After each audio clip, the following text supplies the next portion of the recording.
नमस्ते। इस वीडियो में मैं आपको दिखाने वाला हूं कि अपने सर्वेव 7 मेश राउटर्स को कैसे कॉन्फ़िगर करें।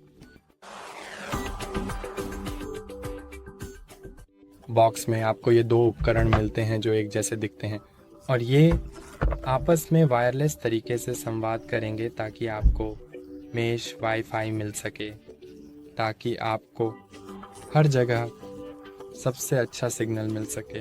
आपके घर के सभी स्तरों पर स्थान, क्योंकि वहाँ 2 एक्सेस पॉइंट्स होने वाले हैं और उन्हें पहले कनेक्ट करने के लिए आपको दोनों को पावर में लगाना होगा और आपको पावर ब्रेक मिलते हैं। आप प्लग को यूरोपीय, ब्रिटिश या अमेरिकी में स्विच कर सकते हैं। यह इस पर निर्भर करता है कि आपको पैकेज में कौन सा मिला। इसके लिए सबसे पहले आपको इस बटन पर क्लिक करना होगा, फिर इसे धीरे धीरे और सावधानी पूर्वक काउंटर क्लॉकवाइज दिशा में घुमाएं। इसके बाद एक और प्लग लें और उसे ध्यान से और धीरे धीरे डालें। अब मुझे यह करने दें और इसे सावधानी पूर्वक और धीरे धीरे क्लॉकवाइज दिशा में घुमाएं। अंत में यह प्लग हो गया और अब यह पूरी तरह से सुरक्षित और स्थिर है। ये सुनिश्चित करें कि सभी कनेक्शन ठीक से जुड़े हुए हैं और कोई ढीलापन नहीं है। आप देख सकते हैं मैं यूरोपीय प्लग का उपयोग करने वाला हूँ। पहले उन्हें एसओ से कनेक्ट करूँगा, थोड़ा समय लेकर मैं उन्हें दीवार में प्लग करने वाला हूँ और फिर उन्हें पीछे के राउटर्स में इस पोर्ट से कनेक्ट करूँगा। यह प्रक्रिया सुनिश्चित करेगी कि सभी उपकरण सही ढंग से जुड़े हुए हैं और नेटवर्क के साथ सुचारू रूप से काम कर रहे हैं। और अब चूंकि दोनों पावर से जुड़े हुए हैं, आप देख सकते हैं कि उनमें से एक लाइट ऑन हो गई है और दूसरा नहीं, मुझे लगता है। ओह हाँ, अब यह सही है। और अब इनमें से एक में आपको इंटरनेट केबल लगानी चाहिए। आपको बॉक्स में यह RG35 केबल मिलती है, लेकिन मैं उस दूसरे केबल का उपयोग करने वाला हूं जो मेरे पास है और इसे इनमें से एक उपकरण में प्लग कर दूंगा। और अब जब यह इस केबल के साथ इंटरनेट से कनेक्ट हो गया है, मैं अपने पीसी पर आगे बढ़ सकता हूँ। चलो मैं इस कैमरा व्यू का आकार थोड़ा बदल देता हूँ, क्योंकि हम अभी भी इसका उपयोग करने वाले हैं। उनमें से किसी भी उपकरण के नीचे आप स्टिकर देख सकते हैं और आप देख सकते हैं पहली चीज़ है वाईफाई, SSID और वाईफाई पासवर्ड। अपने पीसी पर जाएं और इन राउटर्स के वाईफाई से कनेक्ट करें।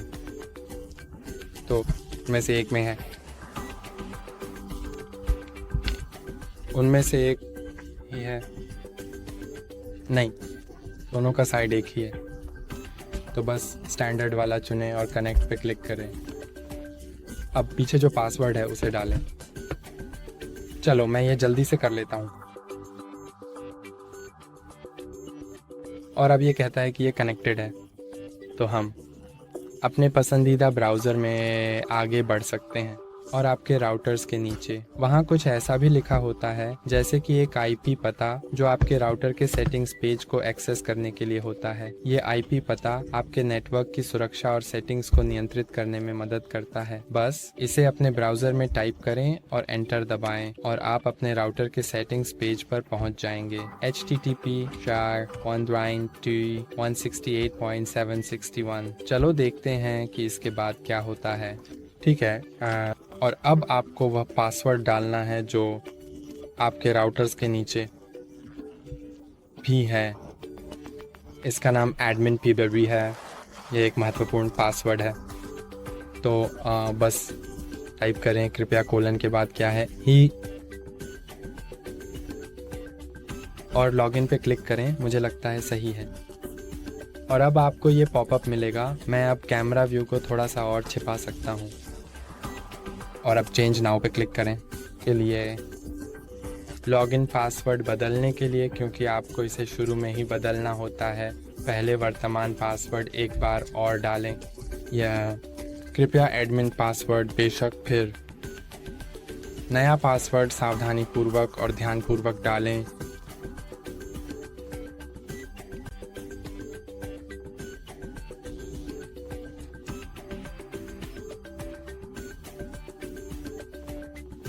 यहाँ आपके लिए कुछ सिफारिशें हैं ताकि पासवर्ड सुरक्षित हो सके। फिर अप्लाई पर क्लिक करें। और अब आप या तो तुरंत एसर वेव 7 का उपयोग करना शुरू कर सकते हैं या एक त्वरित सेटअप के माध्यम से जा सकते हैं, जिसे मैं सिफारिश करता हूं क्योंकि यह शुरुआत में आपको सभी आवश्यक चीज़ें सेटअप कर देगा। तो अब क्विक सेटअप पर क्लिक करें।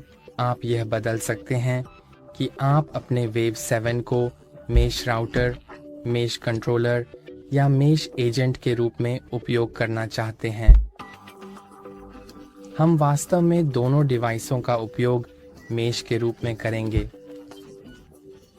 तो यही है जो मैं अब सही मायने में उपयोग करने जा रहा हूं। अरे, अब सेटअप शुरू करें। आपको यह जानकारी मिलती है या आपको दोनों डिवाइसों को पावर सप्लाई से कनेक्ट करना है। केबल के एक सिरे को अपने DSL या केबल मॉडेम में लगाएं, फिर दूसरे सिरे को लगाएं। ठीक है, ये कनेक्ट हो गया, यही मैंने किया।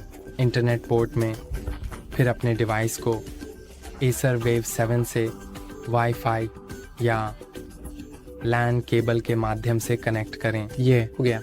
हम नेक्स्ट पर क्लिक कर सकते हैं। अब आप कनेक्शन मोड को DHCP, स्थिर IP या PPPoE में से चुन सकते हैं और मैं DHCP का चयन करने जा रहा हूं। अब आप प्राथमिक और द्वितीयक DNS सर्वर दर्ज कर सकते हैं। मैं इसे टाइप करने जा रहा हूं, फिर नेक्स्ट।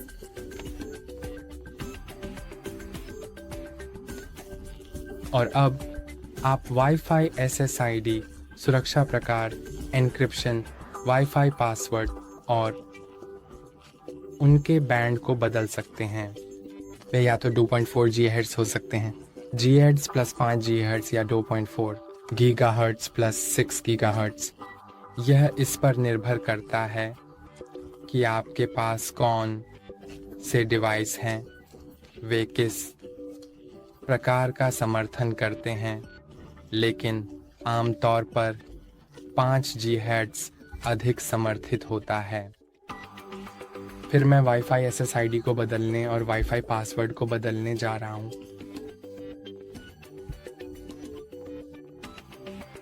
फिर डन पे क्लिक करें।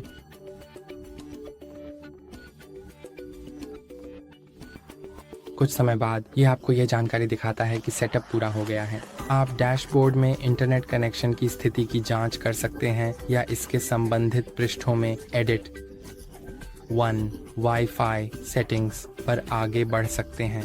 ठीक है, अब देखते हैं कि क्या यह सही तरीके से फिर से कनेक्ट होता है। इसके अलावा हमें यह सुनिश्चित करने की आवश्यकता है कि हम नेटवर्क से जुड़े हुए हैं। चलो देखते हैं। मैं नेटवर्क से कनेक्ट होने जा रहा हूं क्योंकि ये थोड़ी देर। ठीक है, चलो नए पासवर्ड के साथ हमारे नए SSID कनेक्ट करते हैं।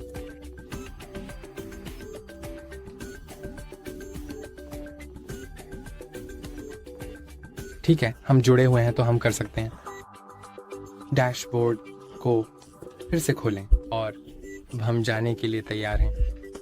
हम इन दोनों डिवाइसों का उपयोग कर सकते हैं और आप देख सकते हैं कि हमारे पास 2 हैं डिवाइस जुड़े हुए हैं।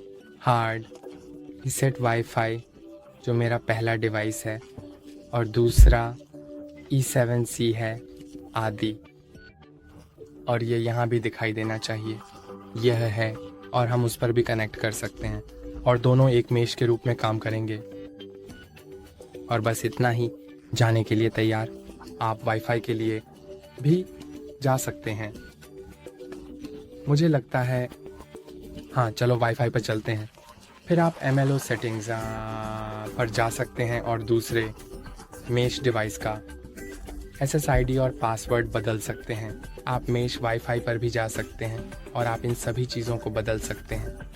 आज के लिए इतना ही। लाइक करना और सब्सक्राइब करना ना भूलें। अगली बार मिलते हैं।